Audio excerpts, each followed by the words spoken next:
திமுக வாக்குறுதி கொடுத்த எந்த திட்டத்தையும் செயல்படுத்தவில்லை என ஆர்கே-நகர் தாவேகா வேட்பாளர் மரியவில்சன் குற்றம் சாட்டியுள்ளார். 2026 சட்டமன்ற தேர்தலில் தாவேகா சார்பாக ஆர்கே-நகரில் போட்டியிடும் மரியவில்சன் மாலை முரசு தொலைக்காட்சிக்கு பிரத்யேக பேட்டி அளித்துள்ளார். ஆர்கே-நகர் தொகுதியின் நிலைமையையும் அங்குள்ள மக்களின் மனநிலையையும் விவரிக்கிறார் மரியவில்சன்.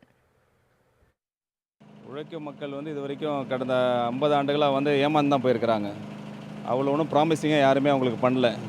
மோஸ்ட் ஆஃப் த ப்ராமிசஸ் அவங்களுக்கு கொடுத்தது எல்லாமே எதுவுமே ஃபுல்ஃபில் பண்ணல.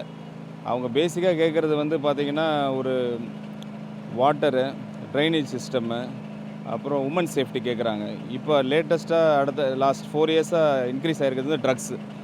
அதனால தான் அவங்க ரொம்ப ஒரிடாக இருக்கிறாங்க. ஒரு மாற்றம் வேணும்னு எதிர்பார்த்துட்ருக்குறாங்க. ஒர்க்கிங் கிளாஸ் என்றைக்குமே ஒர்க் பண்ணுறவங்கள விட்டதில்லை. கண்டிப்பாக ஆர்கே நகர் மக்கள் என்னையும் அவங்க வீட்டு பிள்ளையாக எடுத்து ஒரு மாற்றத்துக்கு ரெடி ஆகிட்டுருக்காங்கன்னு நினைக்கிறேன். இல்லை, நான் கடந்த ஒரு 14 டேஸாக நான் இங்கே இருக்கிற எல்லா வார்டுக்கும் போயிட்டு தான் வந்துட்டுருக்கிறேன். ஒவ்வொரு வார்ட்லேயும் டிஃப்ரெண்ட் ப்ராப்ளம் இருக்குது. நீங்கள் சொன்ன மாதிரி ஃப்ளட் டைமில் ஒன் ஆஃப் த வார்டு ரொம்ப எஃபெக்டடு. ஒரு ஆல்மோஸ்ட் 3 வார்ட்ஸ் அப்படி இருக்குது.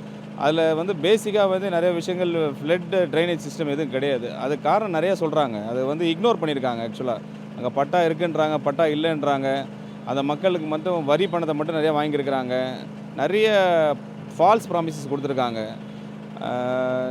எப்படி தான் அது இவ்வளோ நாள் அவங்கள அங்கே சர்வே பண்ணாங்கன்னே தெரியல. அது ஒரு கொஸ்டின் மார்க்காக இருக்குது. ஆக்சுவலாக அவங்களுக்கு ஏன் அந்த ஸ்டேஜில் வச்சுருக்காங்கன்னு தெரியல. அதை ஓவர் கம் பண்ணோன்னா நம்ம ஒரு டீட்டெயில் ப்ராஜெக்ட் ரிப்போர்ட் மாதிரி எடுக்கணும். எடுத்த பிறகு தான் அதுக்கு சொல்யூஷனே கொடுக்க முடியும். நிறைய ஃபால்ஸ் ப்ராமிசஸ், முக்கியமாக அந்த பட்டா விஷயங்கள்லாம் நிறைய ப்ராமிசஸ் கொடுத்துருக்காங்க. ஆனால் அது ஃபில்ஃபில் பண்ணல. அது என்ன ரீசன் அவங்களுக்கு தான் தெரியும். பட் லா அண்ட் ஆர்டர் அதில் ரொம்ப ஒஸ்ட்டாக இருக்குங்க. அதுக்கு அவர் எந்த முன்னெடுப்பும் எடுக்கலை. அது ஹேண்ட் இன் க்ளவ் ஆயிருக்காங்க.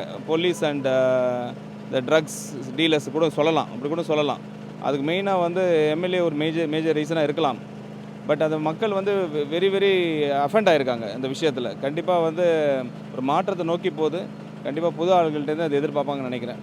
தமிழக வெற்றி கழகம் தலைவரை பொறுத்த வரைக்கும் ஒவ்வொரு வீட்லேயும் அவருக்கு அமோக வரவேற்பு இருக்குது. அவர் நம்ம வீட்டு பிள்ளையாக நினைக்கிறாங்க. ஒவ்வொரு வீட்லேயும் தலைவர் சொன்ன மாதிரி தான் ஒவ்வொரு வீட்டில் இருக்கிற ஒவ்வொரு ஆளும் ஒரு ஓட்டுன்னு சொல்லியிருக்கிறாங்க. அப்படி இல்லை, நான் பார்க்குற ஃபீல்டு இப்போது ஒவ்வொரு வீட்லேயும் ஒரு 4லேருந்து 5-20 ஓட்டு தான் இருக்குது. நான் வாங்க என் கூட அங்கே தான் போகிறேன். நான் இப்போ வார்டுக்கு தான் போயிட்டுருக்கேன். பாருங்கள், சின்ன குழந்தைங்க தான் எங்களோட என்ன சொல்கிறது ப்ரொபகண்டாகவே இருக்கிறாங்க. ஒவ்வொரு வீட்லேயும் சின்ன குழந்தைங்க தான் போய் அவங்க அப்பா அம்மாட்ட, தாத்தா பாட்டிகிட்ட, அவங்க அக்காட்ட, அவங்க டியூஷன் டீச்சர்கிட்ட, அவங்க டிரைவர்ஸ்கிட்ட, ஸ்கூல் வேன் டிரைவர்ஸ்கிட்ட எல்லாமே அவங்க தான் பண்ணுறாங்க. அதனால் எங்களுக்கு எங்கள் வேலை ஈஸி. இப்போ ஒன்று தான் நாங்கள் பண்ண வேண்டியது. எங்களுக்கு வாய்ப்பு கொடுத்தா நாங்கள் அதை நம்பிக்கையாக அதை அவங்க ரெஸ்பான்சிபிலிட்டியாக அவங்களுக்கு செய்ய வேண்டிய கடமை செய்யணும்.